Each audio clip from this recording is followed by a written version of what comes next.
ACB ఆగమాగం. కేటీఆర్ ను విచారణకు పిలిచిన ఏసీబీ, న్యాయవాదితో కలిసి వెళ్లిన కేటీఆర్, లాయర్ ను అనుమతించిన అధికారులు, వితౌట్ లాయర్ వచ్చేది లేదన్న కేటీఆర్. అరగంట సేపు ఏసీబీ ఆఫీస్ ఎదుట ఎదురుచూపు. చివరికి లిఖితపూర్వక సమాధానం ఇచ్చి తెలంగాణ భవన్ కు తిరిగి వచ్చేసిన కేటీఆర్, ఆర్టికల్ 21 ప్రకారం లాయర్ రావడం అనేది ప్రాథమిక హక్కు. కేటీఆర్ అడ్వకేట్ సోమభరత్ కీలక వ్యాఖ్యలు 9న రావాలని చెప్పి మళ్ళొకసారి ఏసీబీ నోటీసులు ఇచ్చిందట. ఇక కేటీఆర్ అరెస్ట్ గురించి వెళ్ళి మొత్తం ముచ్చట అవుతా ఉన్నది. ఇగో నేడే తీర్పు ఉదయం 10:30 గంటలకు కేటీఆర్ క్యాష్ పిటిషన్ పై హైకోర్టు తీర్పు ఇవ్వబోతా ఉందట. ఇటీవల ముగిసిన వాదనలు తీర్పు వెల్లడించే వరకు కేటీఆర్ ను అరెస్ట్ చేయవద్దని చెప్పి హైకోర్టు ఆల్రెడీ చెప్పింది. ఇక కోర్టు తీర్పు వచ్చాక చెప్తా అని చెప్పి నిన్న ఏసీబీ నోటీసులు ఇచ్చిండు. లాయర్ను పట్టుకొని పోయిండు. లాయర్ను పట్టుకొని పోతే మీరు ఏ విచారణ చేయాలనుకున్నా సరే లాయర్ పక్కనే కూర్చుంటాడు. మీరు అడగండి, నీ సమాధానం చెప్తా. మా లాయర్ పక్కనే కూర్చుంటాడు, ఏం మాట్లాడాడని చెప్పి కేటీఆర్ మరి ఆయన యాక్ట్ చూపిస్తున్నాడు. ఆర్టికల్ 21 ప్రకారం లాయర్ ని తీసుకుపోవడం అనేది అది రాజ్యాంగంలోనే రాస్తుందని చెప్పి కేటీఆర్ చెప్తాడు.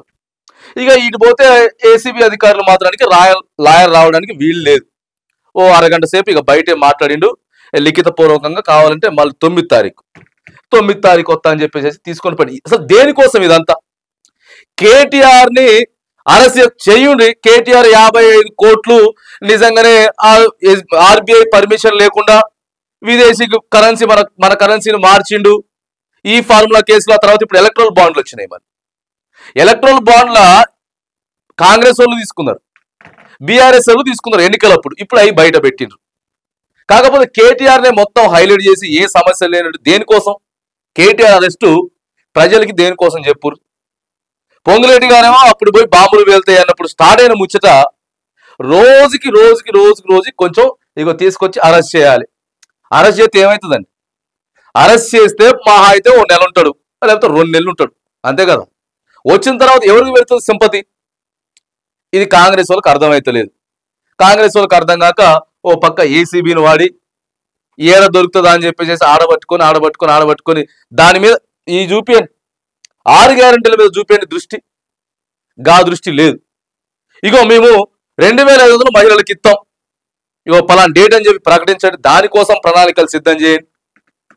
లేకపోతే ఆసరా పెన్షన్లు డిసెంబర్ 9 వచ్చుడుతోటే ఆసరా పెన్షన్ 4000 ఇస్తాం. ఇగో ఈ 6 నెలల్లో ఆసరా పెన్షన్లు 2500 4000 పెంచేదానికి ప్రయత్నం చేస్తాం. వీటి మీద ప్రణాళికలు వేసుకునేదానికి కేటీఆర్ అరెస్ట్ చేస్తాం, లేకపోతే కవితను అరెస్ట్ చేస్తాం, కేసీఆర్. ఇవన్నీ ఏంటిదండి? ప్రజలకు ఏం అక్కడికి వచ్చే ముట్టి ఆయన తప్పు చేస్తే, ఆయన నిజంగానే తప్పు చేస్తే న్యాయస్థానాలు చూసుకుంటాయి, పోతాడు వస్తాడు. ఓ ఉత్కంఠకు తెరలే మొత్తం. ఇక కొన్ని మీడియా ఛానళ్ళు కూడా అసలు ఏమీ లేనట్టు, ఉన్నది లేదు ఉన్నట్టు ఆయన జైలుకే పోతా అని చెప్తున్నాడు కదా. సీదా నేను తప్పు చేస్తే జైలుకి పోతా, ఇంకేం అయిపోయా. ఇక సరే ఇదంతా మరిగా ఎవరు ఆడిస్తున్నారు? ప్రభుత్వం వెనకుండే ఆడిస్తుందా, లేకపోతే ఏసీబీని ఫోర్స్ చేస్తున్నదా? ఖచ్చితంగా కేటీఆర్ అరెస్ట్ చేయాలని చెప్తుందా? ప్రభుత్వం దయచేసి ఈ ఫోకస్ తగ్గియండి. నువ్వు ఏ దినపత్రిక చూసుకున్నా ఇలా ఇది వెలుగు, ఒకసారి వెలుగు చూడండి. ఇక వెలుగు చూసుకున్నా కూడా ఇక అదే తప్ప వేరేది ఏం లేదు. ఇగో ఈడ కేటీఆర్ అరెస్టు, ఈడ కూడా ఈడీ విచారణకు కేసీఆర్ కానీ మరి వీళ్ళు రైతు భరోసా 12,000 ఇస్తా అని చెప్పారు కదా. 12,000 ముచ్చట ఏడన్నా ఉన్నదా?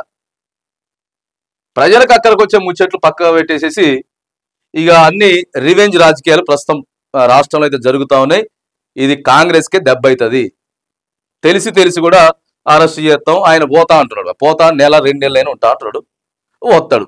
దానివల్ల వాళ్ళకే పెచ్చింగ్ ఉంటుంది. కానీ ఇక కేటీఆర్ని అరెస్ట్ చేయబోతున్నాం, చేస్తున్నాం, ఇవన్నీ బంద్ చేసి 6 గ్యారెంటీల మీద దృష్టి పెట్టాలి.